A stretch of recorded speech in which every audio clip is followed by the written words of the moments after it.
Hi friends, எல்லோரும் எப்படி இருக்கீங்க? இன்றைக்கி இந்த வீடியோவில் வீட்டிலே எப்படி நம்ம நெய் ரெடி பண்ணலாம் அப்படின்றத பார்க்கலாம். பால் காய்ச்சி ஆற வைக்கும்போது நம்மளுக்கு அது மேலே வந்து ஏடு வரும். இந்த ஏடு வந்து நம்ம டிஃபன் பாக்ஸில் போட்டு ஃப்ரீசரில் சேர்த்து வச்சுட்டே வந்தோம்னா நமக்கு தேவையான அளவுக்கு வரும்போது நம்ம இப்போ ரெடி பண்ண போகிறோம்னா ஒரு 1/2 ஹவருக்கு முன்னாடி எடுத்து வச்சிட்டிங்கன்னா அந்த ஐஸ் கட்டியில் உருகி நம்மளுக்கு ஏடு மட்டும் தனியாக நிற்கும்.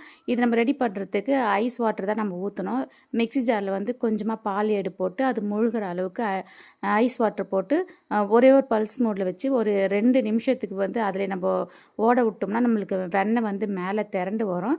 இந்த வெண்ணெயை நம்ம கலெக்ட் பண்ணி ஒரு பாத்திரத்தில் ஐஸ் வாட்டர் ஊற்றி நம்ம இந்த வெண்ணெயை போட்டு வச்சிடலாம். எல்லா பால் ஏடுலையுமே நம்ம வெண்ணெய் கலெக்ட் பண்ணிட்டு வச்சுக்கலாம். நம்மளுக்கு இப்போ வெண்ணெய் வந்து இவ்வளோ தூரம் கிடச்சிருக்கு. இது வந்து நம்ம ஒரு கடாயில் போட்டு நல்லா பொங்க விட்டோம்னா கொஞ்சம் ஸ்டார்டிங்கில் வந்து ஃபாஸ்ட்லேயே வச்சுக்கோங்க. நல்லா அது பொங்கி அந்த பொங்கு நிறையெல்லாம் அடங்கி வரும்.